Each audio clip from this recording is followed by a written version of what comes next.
The soft hum of the ceiling fan above me filled the quiet living room. I shifted on the sofa, sinking further into its plush cushions, my favorite blanket draped over my legs, a book I'd read 100 times resting on the armrest. The TV murmured in the background, though I wasn't paying attention. Another evening alone in the house, a recurring pattern now that my husband was constantly away for work. You'd think I'd get used to it, I muttered to myself, my voice breaking the heavy silence. I glanced at the clock on the wall. Almost 7 p.m. The room felt unusually empty tonight, as if the stillness itself carried weight. I rubbed my hands together absently, trying to shake the feeling. The glow of the table lamp cast warm shadows against the walls, but it did little to comfort me. Nights like these had become all too familiar, and though I hated admitting it, the monotony was starting to suffocate me. The sudden knock at the front door made me jump. It wasn't loud, just 3 firm raps, but in the stillness of the house it felt like a cannon shot. My heart raced as I stared at the door, unsure whether to answer. My husband hadn't mentioned anyone coming by, and I wasn't expecting a package. Slowly, I rose from the sofa, clutching the blanket to my chest as I padded toward the door. When I opened it, I was met with a sight that was both surprising and, I had to admit, intriguing. Standing there was a man, mid-30s, maybe a touch younger, with a toolbox in one hand and a clipboard in the other. He was dressed in a fitted gray t-shirt and work pants that had clearly seen better days. His dark hair curled slightly at the edges, just enough to give him a roguish air, and his confident stance made him seem like he belonged there. Even though I hadn't expected him, his blue eyes, sharp and piercing, locked onto mine. "Evening, ma'am," he said, his voice smooth and casual. "I'm Jake, here to fix the breaker your husband called about."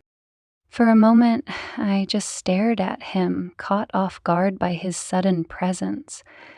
Then I remembered. My husband had mentioned an electrician was supposed to come by. He'd called about the flickering lights in the hallway earlier this week. I mentally scolded myself for forgetting. "Oh, right," I said, stepping aside to let him in. "Come on in. The breaker box is in the basement." He nodded, his lips quirking into a faint smile as he stepped past me. I caught a whiff of his cologne, something woodsy and clean that lingered in the air even after he moved away. His presence filled the room in a way that made me acutely aware of how quiet it had been just moments ago. "I hope it's not too much trouble," I added as I followed him toward the basement door. "My husband isn't home to walk you through everything."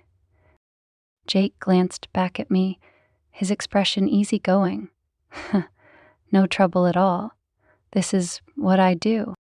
His casual confidence was disarming, and I found myself smiling without meaning to. He descended the stairs with the ease of someone who had done this 1,000 times, his boots clunking softly against the wooden steps. I hesitated at the top of the stairs, unsure whether to follow him or let him work in peace. "You don't have to hover," he called over his shoulder, as if reading my mind. "I'll holler if I need you." I let out a soft laugh, the tension in my shoulders easing. "All right, holler away." A loud click from the basement interrupted my thoughts, followed by Jake's voice calling up to me, "Can you check the lights in the hallway?" I set the book aside and walked to the hallway, flicking the switch. The light came on without a flicker, steady and bright. "Looks good," I called down. His boots thudded up the stairs a moment later, and when he reappeared he was wiping his hands on a rag, his toolbox swinging at his side. "Easy fix," he said, setting the toolbox down near the door. "You had a loose connection. Shouldn't cause any more trouble." "That's a relief," I replied, leaning against the wall. Thanks for coming out." "No problem." He glanced at the TV, where a movie was playing softly in the background. "Were you watching?" I followed his gaze, shrugging. "Nothing really, just something to fill the silence."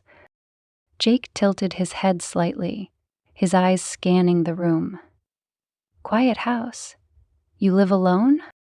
I hesitated for a fraction of a second, then shook my head. "No, my husband's just out of town for work a lot." "Ah," he said, a note of understanding in his voice. He didn't pry further, but the pause that followed felt loaded with unspoken questions. "Well, I'll get out of your hair." For some reason, the thought of him leaving left a strange emptiness in the pit of my stomach. "Can I get you something before you go? A drink, maybe? Water or coffee?" Jake hesitated, then smiled. "Coffee wouldn't hurt. Long day."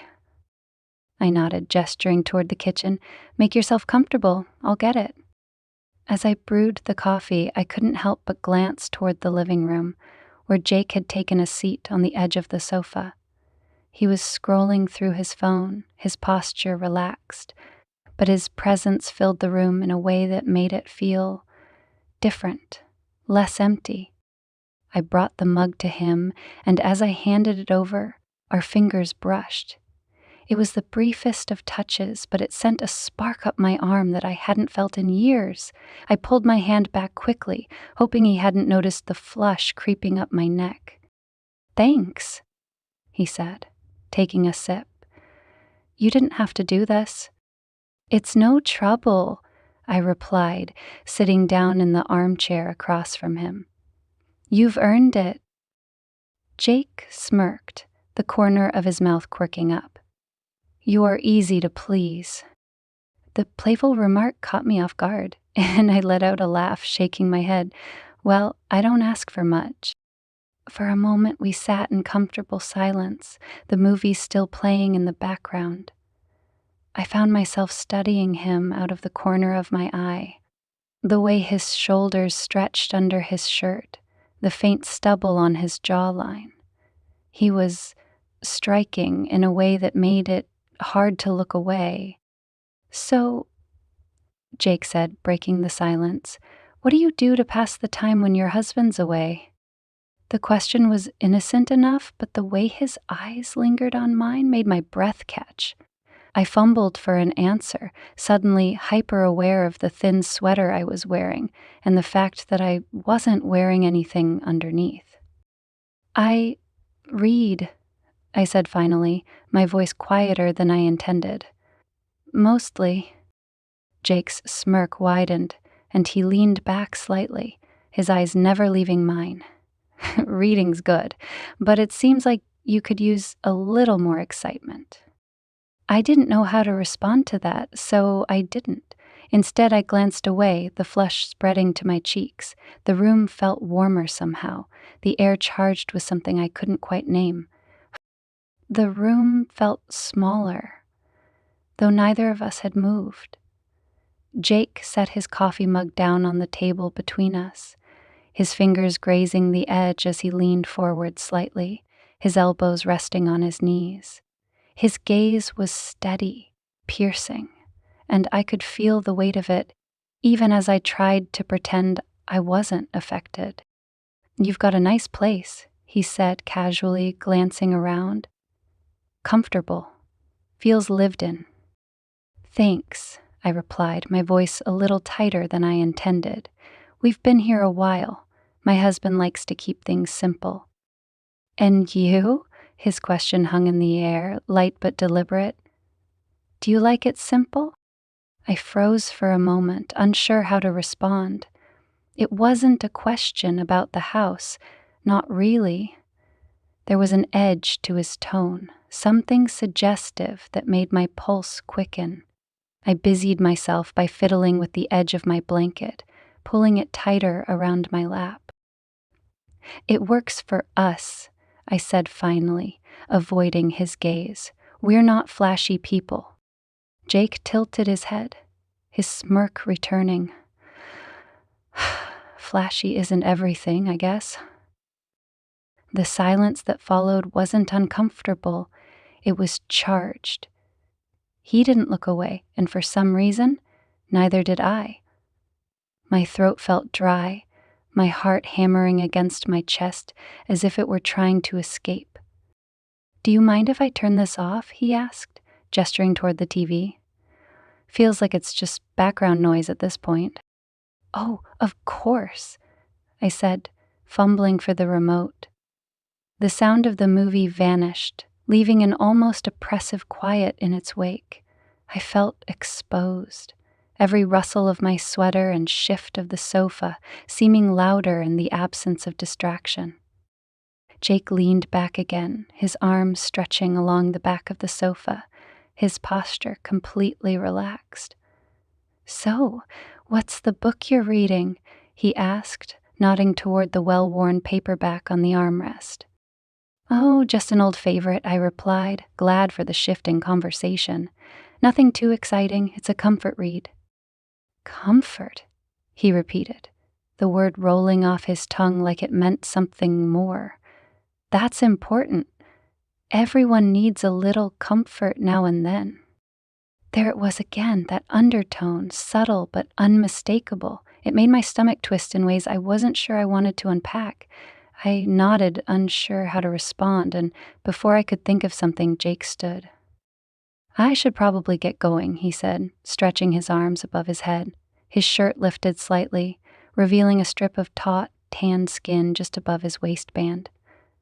I quickly averted my eyes, but not before he caught me looking.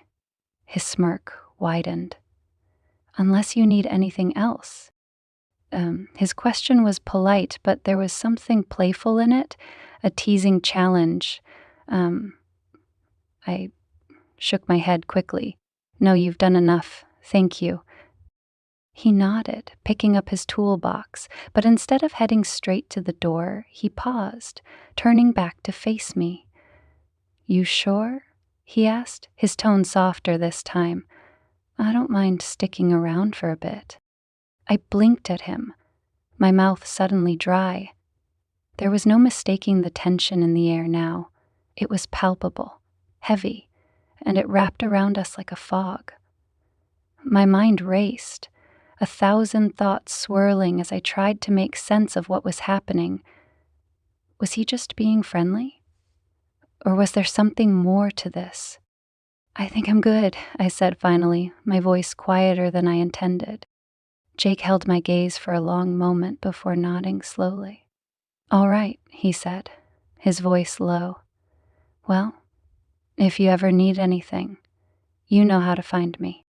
I followed him to the door, my heart pounding as I watched him step outside. The cool night air rushed in, a stark contrast to the heat still lingering in the room. He turned back once, his smirk softening into something almost knowing. And then he was gone, his boots crunching against the gravel as he made his way to his truck. I closed the door, leaning against it for a moment as I tried to catch my breath. The silence in the house felt different now.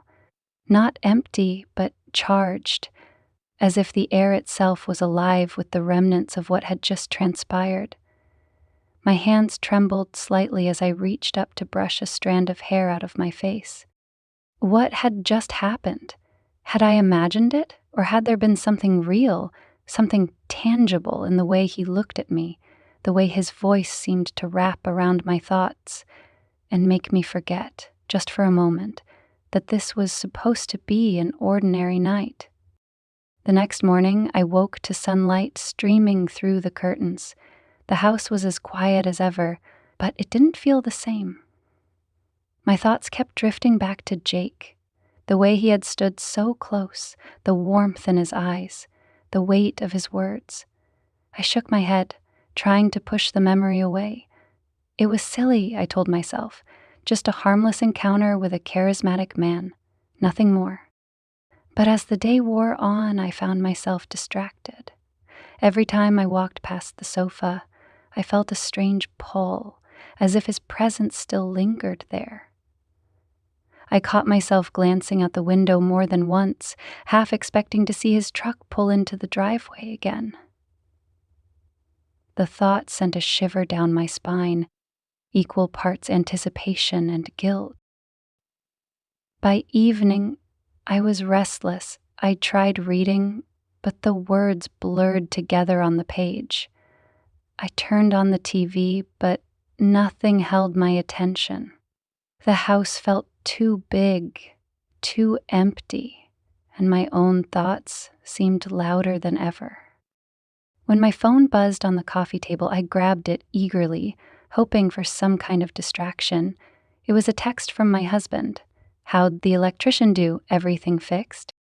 I stared at the screen for a moment, my thumb hovering over the keyboard. The question was innocent, straightforward, but it felt heavier than it should have. Finally, I typed back, "Yeah, all good. He was nice. Took care of everything." I set the phone down, exhaling slowly. There was no reason to feel so unsettled, no reason for my heart to pound like this over a simple interaction. And yet, as I sat there in the quiet, I couldn't shake the feeling that something had shifted, that a line had been drawn in the sand, and I was standing dangerously close to crossing it. Friday evening came, and with it a storm. Rain lashed against the windows as I curled up on the sofa with a book I wasn't reading, the steady drum of thunder providing an uneasy soundtrack to my thoughts. I was halfway through convincing myself to go to bed early when the doorbell rang. Startled, I looked up. It was late. Too late for deliveries, and I wasn't expecting anyone. My heart raced as I stood, wrapping my cardigan tightly around me as I padded toward the door. "Sorry to drop by unannounced," he said, his voice carrying easily over the sound of the rain. "I was in the area and thought I'd return this. I think it's yours." I blinked at him, confused. He opened the bag, pulling out a screwdriver. It was one of my husband's tools, a relic of his half-hearted attempts at DIY projects. I must have left it out after Jake's visit earlier in the week. "Oh," I said, my voice barely above a whisper. "You didn't have to bring that pack." Jake shrugged, his smile widening. "Figured I'd save you the trouble of coming to the shop for it." For a moment, neither of us spoke. The rain pounded against the roof, and I was suddenly aware of how small the space between us felt, how warm the air seemed despite the chill outside. "You're soaked," I said finally, stepping aside. "Come in. Let me get you a towel." He hesitated for a moment, then nodded, stepping inside. I closed the door behind him, the storm muffling instantly, and led him into the kitchen. I handed him a towel, trying to ignore the way his fingers brushed against mine as he took it. "Thanks," he said, running the towel over his hair. "Didn't think the rain would hit this hard." I nodded, unable to think of anything to say. My mind was racing, my heart thudding loudly in my chest. There was no reason to feel this way, I told myself. Jake was just being polite, returning something he thought was important, nothing more. But the way he looked at me, the way his eyes lingered on mine, made it hard to believe that after he dried off, I offered him a cup of coffee more out of politeness than anything else. He accepted, following me into the living room, where we sat across from each other, the same positions we'd occupied earlier in the week. The familiarity of it sent a shiver down my spine. "You've got good timing," I said, attempting to lighten the mood. I was just about to call it a night. Jake smirked, leaning back against the sofa. "Guess I saved you from a boring evening." I laughed softly, the sound almost foreign to my own ears. "Maybe you did." For a while we talked, about nothing and everything. He told me about his day, his work, the storm that had nearly derailed his evening. I found myself relaxing, the tension in my shoulders easing as I listened to him. His voice was soothing, his presence magnetic. At one point, he leaned forward, resting his elbows on his knees as he turned to face me fully. "You know," he said, his tone shifting slightly, "you seem different tonight." I tilted my head, confused. "Different? Yeah," he said, his eyes scanning my face. "More, relaxed, happier." I laughed nervously, tucking a strand of hair behind my ear. "I don't know about that. It's been a long week." "Maybe," he said, his voice dropping, "but you've got this glow about you, like you're finally letting yourself breathe." The weight of his words settled over me, heavy and undeniable.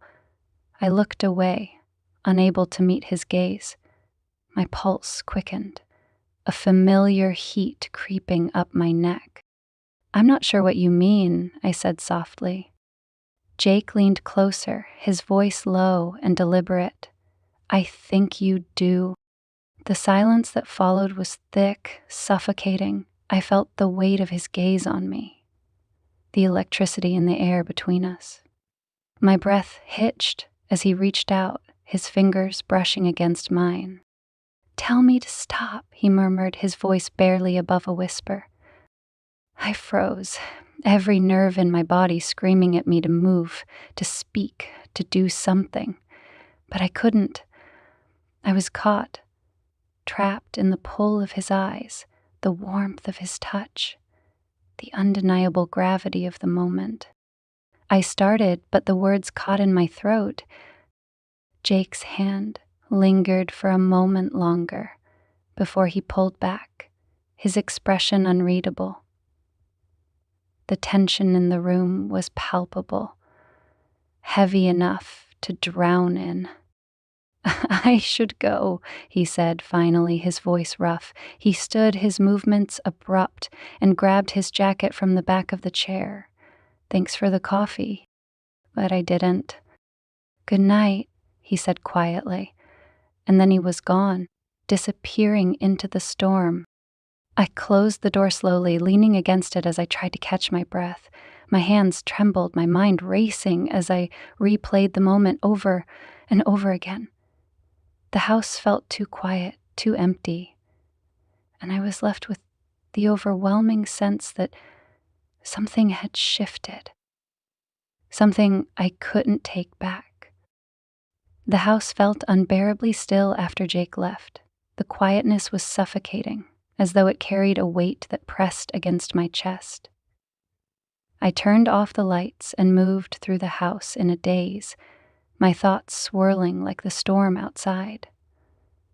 My phone buzzed, but I ignored it, the glow of the screen feeling too bright, too intrusive in the quiet. I sat on the sofa, my fingers drumming nervously against the armrest. What had just happened?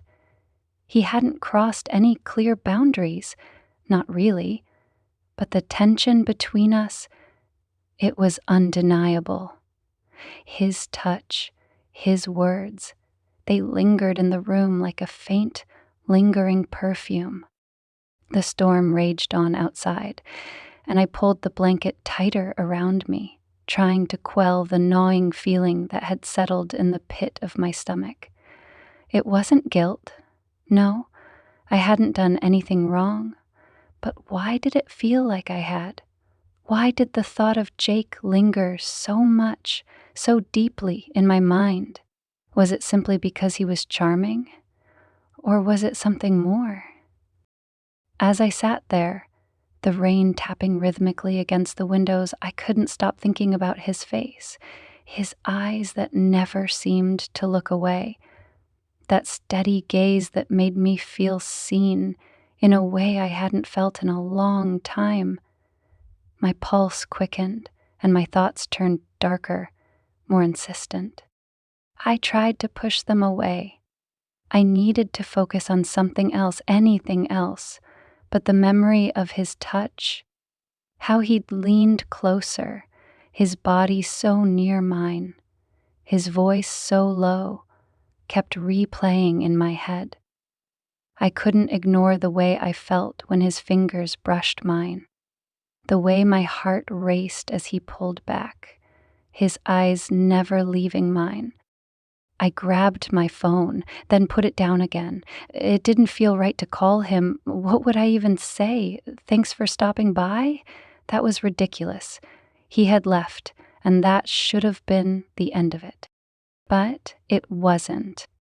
I tried to distract myself, but nothing worked. The night stretched on, endless and heavy. The storm outside intensified, the wind howling as if mirroring the chaos in my head. I closed my eyes, trying to block out the thoughts, but they wouldn't stop. The next morning, I woke to find the house still too quiet, too empty.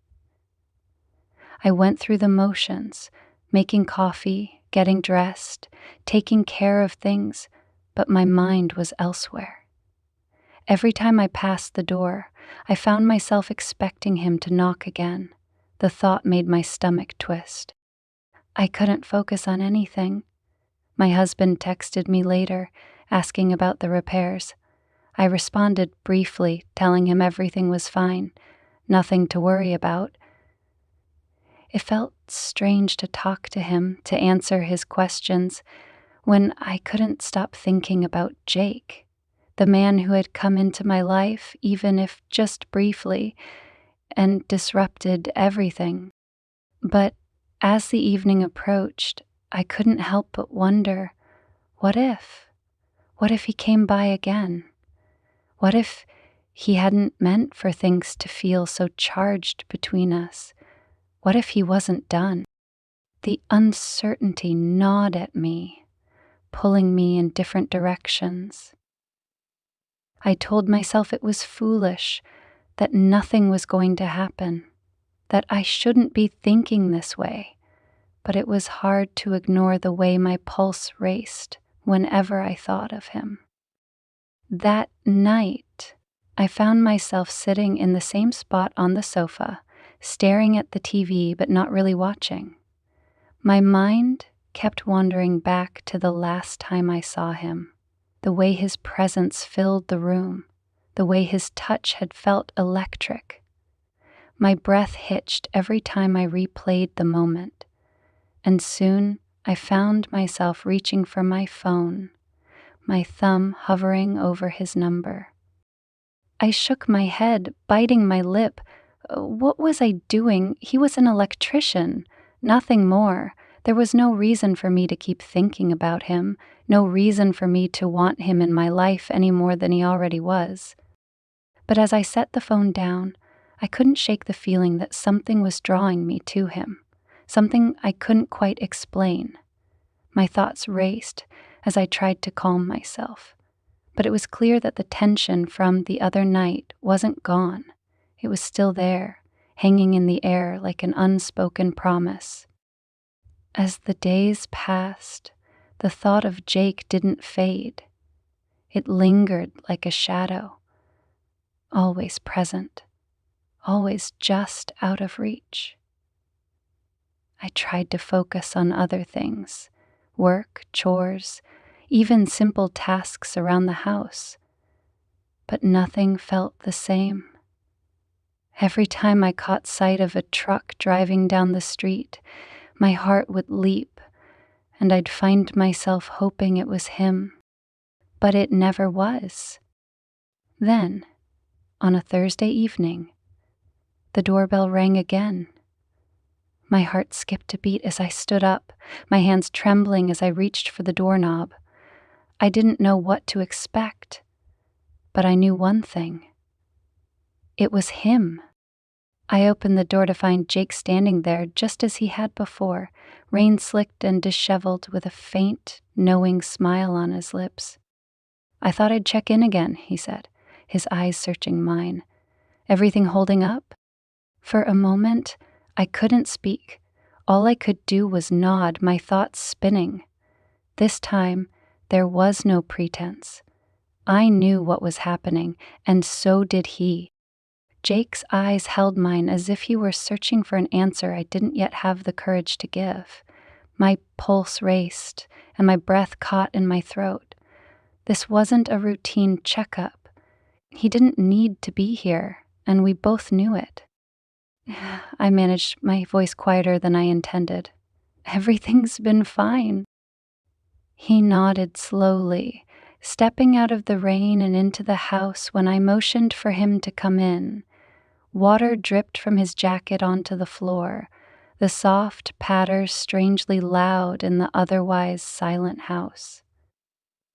I took his coat and hung it by the door, acutely aware of how close he was standing, how the scent of rain and something distinctly Jake lingered in the air. "You're working late," I said, trying to keep my tone light, casual.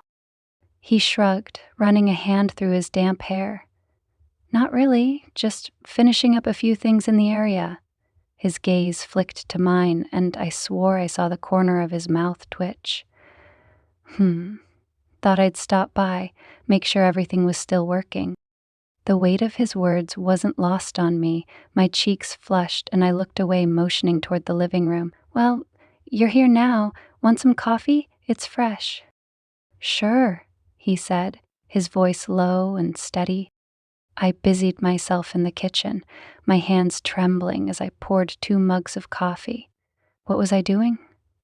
Every nerve in my body screamed at me to send him on his way, to end this before it became something I couldn't control.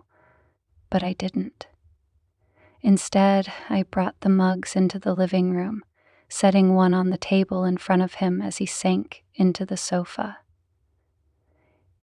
"Thanks," he said, his fingers brushing mine briefly as he took the mug.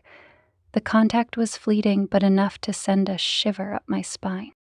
I sat across from him, gripping my mug tightly, as though it could anchor me in the storm of emotions swirling inside me.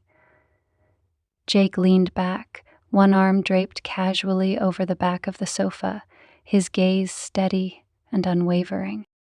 "You seem tense," he said after a moment, his tone light but probing. I let out a soft laugh, shaking my head. "It's been a long week." He took a sip of his coffee, his eyes never leaving mine. "I can see that." The silence that followed was thick, charged with something neither of us could name but both felt. I shifted in my seat, the blanket on the armrest suddenly feeling too warm, too heavy. "I shouldn't have come," Jake said suddenly, his voice quiet but firm. But I couldn't stop thinking about the other night. His words hit me like a thunderclap, my heart pounding in my chest. I opened my mouth to respond, but no words came. He leaned forward slightly, setting his mug down on the table. His hands rested on his knees, his gaze locked onto mine. "Tell me to leave," he said, his voice barely above a whisper. "If this is too much, if you don't want this." I stared at him, my breath hitching. The rational part of me screamed to tell him to go, to end this before it went any further, but I couldn't, I didn't want to. My silence spoke louder than any words could. Jake stood, crossing the room in 2 steps, his presence overwhelming as he stood in front of me. He reached down, gently brushing a strand of hair from my face. His touch was soft, almost hesitant, and it made my skin tingle. "I don't want to do anything you'll regret," he said, his voice low and steady. I looked up at him, my heart racing. I don't know what I want," I whispered, my voice trembling. Jake's hand lingered on my cheek, his thumb brushing against my skin. "I think you do," he said softly. "You're just afraid to admit it." The tension between us was unbearable, every nerve in my body screaming for release. I didn't move, didn't pull away. Instead, I closed my eyes, letting the moment wash over me. Jake leaned down, his breath warm against my skin. His lips hovered near mine, the space between us infinitesimal. He paused, waiting, giving me a chance to stop him, but I didn't. When our lips met, it was like a dam breaking. The kiss was slow at first, tentative, as though we were testing the waters. But it quickly deepened, the electricity between us igniting into something neither of us could control. I didn't think about the consequences, about what this meant or what would come next. In that moment, all that mattered was the way he made me feel, alive, seen, wanted. His hand slid to my waist, pulling me closer as the kiss grew more fervent. When we finally pulled apart, both of us were breathing heavily. Jake rested his forehead against mine, his hand still on my waist. "We shouldn't do this," I said, though my voice lacked conviction. Jake nodded, his breath warm against my skin. "You're probably right." But neither of us moved. The storm outside had quieted, the rain now a soft patter against the windows. The house felt impossibly still, the weight of what had just happened settling over us like a thick blanket. I didn't know what came next, didn't know how to navigate the mess I'd just stepped into. All I knew was that nothing would ever be the same. The days that followed were a blur. I carried on with my life as though nothing had changed, forcing myself to focus on work, errands, and the endless stream of mundane tasks that made up my daily routine. But no matter how hard I tried, Jake's presence lingered, a shadow that refused to fade. My husband came home that Friday evening, his arrival marked by the sound of his suitcase wheels clicking against the tiles. I greeted him with a hug, my smile practiced, my voice warm. He didn't notice the cracks beneath the surface, the tension I carried. Or maybe he didn't want to. "Missed you," he said, kissing my forehead as he dropped his bag by the stairs. "Missed you too," I replied, the words automatic. We settled into our usual rhythm. Dinner, small talk, the television humming in the background. He told me about his trip, the meetings he'd endured, the long flights. I nodded at the right moments, asked the right questions, but my mind was elsewhere. The house felt different with him there, the space tighter, more confining. Every time he smiled at me, every time he reached for my hand, guilt twisted in my stomach like a knife. It was Jake. The sound of a knock at the door snapped me out of my thoughts. My heart lurched and I froze, the spoon clinking softly against the mug in my hand. My stomach twisted as I set the coffee down and walked to the door, my breath hitching when I opened it. He stood there on the porch, his hands in his pockets, his expression unreadable. He looked different in the daylight, less casual, more serious. His presence filled the doorway, and I felt my pulse quicken. "Morning," he said, his voice low. I swallowed hard, glancing over my shoulder toward the stairs. My husband was still upstairs, the faint sound of the shower running giving me a small measure of reassurance. "What are you doing here?" I whispered, stepping outside and pulling the door halfway closed behind me. "I was in the area," he said, his gaze steady. "Thought I'd stop by. Make sure everything's okay." The words hung in the air between us, heavy with unspoken meaning. My chest tightened, and I glanced away, unable to meet his eyes. "Jake, you shouldn't be here." "Maybe not," he said softly, but I couldn't stop thinking about you." His words sent a shiver down my spine, a mix of longing and panic. I felt torn between two worlds, the life I'd built with my husband and the magnetic pull of this man who had stepped into my life so unexpectedly. "I can't do this," I said, my voice trembling. "I can't." Jake took a step closer, his presence overwhelming. "I'm not asking for anything," he said. I needed to see you." His honesty was disarming, and I felt my resolve waver. I looked up at him, my eyes searching his face for something, an answer, a sign, anything that would make this easier. "I can't give you what you want," I said, my voice breaking. Jake nodded slowly, his expression softening. "I know." The shower upstairs turned off, the sound of the water stopping, jolting me back to reality. Panic flared in my chest, and I stepped back, my hand gripping the edge of the door. "You need to go," I said urgently, my voice barely above a whisper. Jake hesitated, his eyes lingering on mine. "Is this what you want?" "It doesn't matter what I want," I said, my voice cracking. "It never did." He stared at me for a long moment, his jaw tightening before he finally nodded. Without another word, he turned and walked away, his figure disappearing down the driveway. I watched him go, my chest aching with something I couldn't name. I closed the door quietly, leaning against it as I tried to steady my breathing.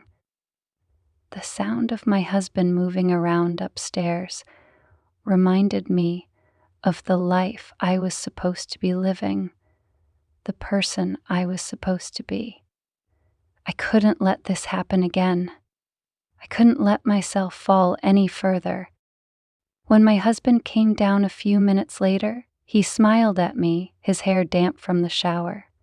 "Morning," he said, leaning in to kiss my cheek. "Morning," I replied, forcing a smile. "Coffee's on the counter." As he poured himself a cup, I watched him, the familiar motions of his routine grounding me in a way I desperately needed. This was my life. This was what I had chosen, and I had to find a way to make peace with that. Jake didn't come back after that. Days turned into weeks, and the routine of my life resumed, the memory of him fading into the background like a shadow at dusk. But sometimes, late at night when the house was quiet and my husband was asleep beside me, I found myself thinking of him, of the way he looked at me, the way he made me feel alive in a way I hadn't in years. I didn't regret the choices I'd made, not entirely, but I couldn't ignore the lingering question in the back of my mind, the one that haunted me in my quietest moments. What if? It was a question I would never answer, a path I would never take, but the thought of it, the possibility of what might have been, was something I would carry with me, a secret I could never share. As I turned onto my side, facing the warmth of my husband's back, I closed my eyes, letting the silence of the night wash over me. This was my life, and, for better or worse, I would live it. But deep down, in the quietest corners of my heart, a part of me would always wonder,